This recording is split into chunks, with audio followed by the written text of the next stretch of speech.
Welcome to Football Focus, the channel with the most up-to-date news stories. Before we get started, don't forget to subscribe to the channel, give it a like, and click the bell. Now sit back, make some tea, and we'll get started.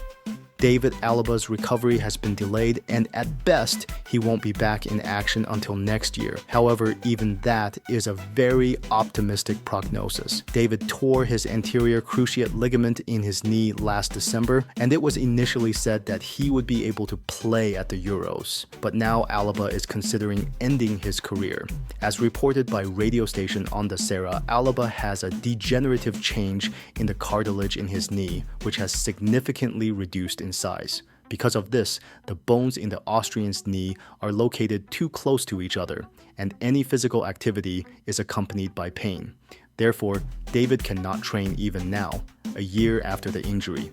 Real Madrid are worried and are already looking for a full-fledged replacement for the player. The director of the Center for Advanced Sports Medicine, Vicenta de la Varga, commented on the situation, saying that there are reasons to believe that the information about cartilage deformation is true. Last week, Alaba posted a picture showing him still running in special shock-absorbing trainers. Even 5 weeks after his first runs, he is not wearing the boots, which shows that there is no progress in his recovery and he continues to feel pain. The specialist added that if the problem is cartilage, the chances of returning to big football are very slim, as there are no reliable treatments for such injuries, as this tissue does not have the ability to regenerate. Prior to his injury, David had only missed 33 games in 5 years. This is another reason to resent the current schedule, which leads to player exhaustion and more injuries. As a result, chronic injuries like Alaba's are exacerbated. The world's most important tournament, according to Yaya Toure, is now in the qualifying stage. For the Africa Cup of Nations, the Nigerian national team traveled to Benghazi for the match against Libya. However, just before landing, their plane was diverted to Alabrak Airport, a 2-hour drive from the match venue. What happened at the Benghazi airport is unknown, but even if it did, what was the problem of getting the players from Alabrak to the city? But the situation turned into an international scandal. The national team was either forgotten about or deliberately decided to deplete it before the game.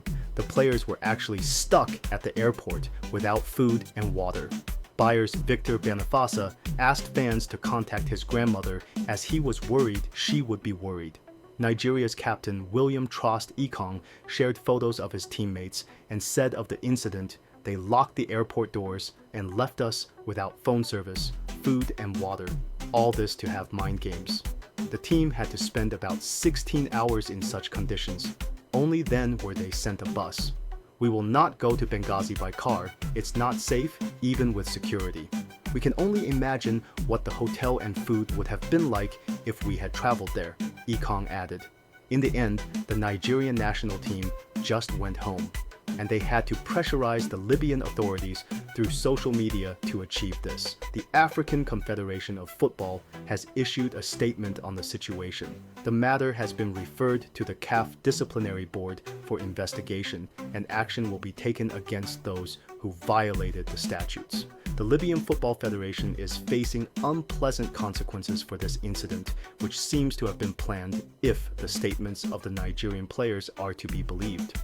When Iker Casillas, Pepe, and Sergio Ramos left Real Madrid, fans unanimously criticized Florentino Perez for failing to say goodbye to club legends. Incidentally, the situation was similar with Ronaldo. Barca, on the other hand, have always been able to say goodbye to legends, but now it's different. Joan Laporta's attitude towards the club's iconic players is one of the reasons why the opposition socios want him removed.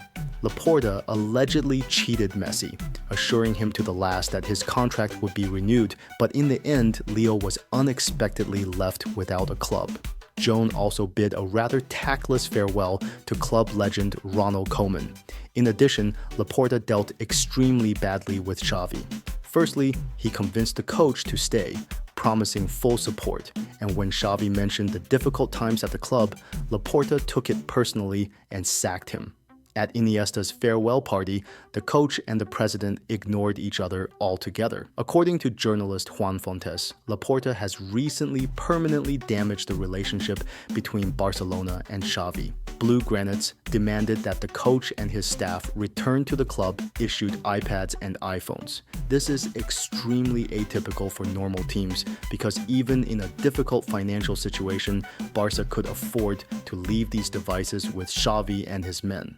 Toni Kroos will return to Real Madrid, but alas, not in the way fans had hoped. Without the German midfielder, the structure of the Cream's game has weakened. I think fans would be happy to see him back on the pitch, but it's not going to happen. Toni will be getting a coaching license at the Madrid club, the purpose of which is to prepare him to work in children's and youth football. Such a license, Category B, does not allow you to manage big teams or be an assistant head coach, so we won't see him in the Real Madrid coaching chair either, at least not in the near future.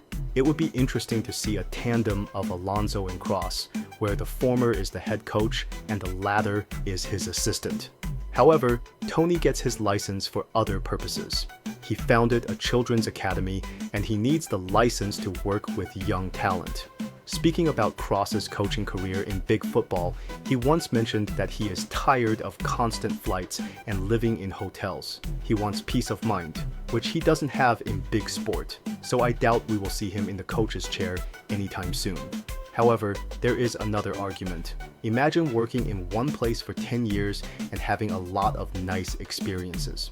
One way or another, thoughts of a return will arise and sooner or later, they may become a reality.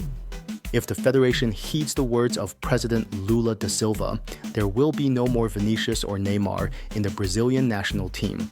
Lula, a fan of local side Corinthians, often criticizes the team for its position in the relegation zone and touches on football in his public speeches. During a conversation with the president of the Football Confederation, he suggested that only players from the local championship should be included in the national team.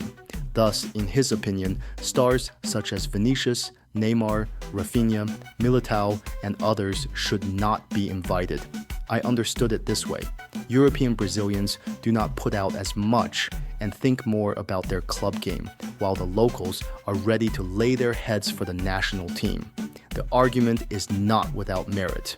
European players have to fly halfway around the world to play for Brazil, and they have a busier calendar. Unlike UEFA, CONMEBOL doesn't load up with unnecessary tournaments, and the domestic championship schedule is less intense. The European Brazilians' lack of passion may be due to these two reasons. If the federation listens to the president's opinion, it could reduce the burden on some European clubs.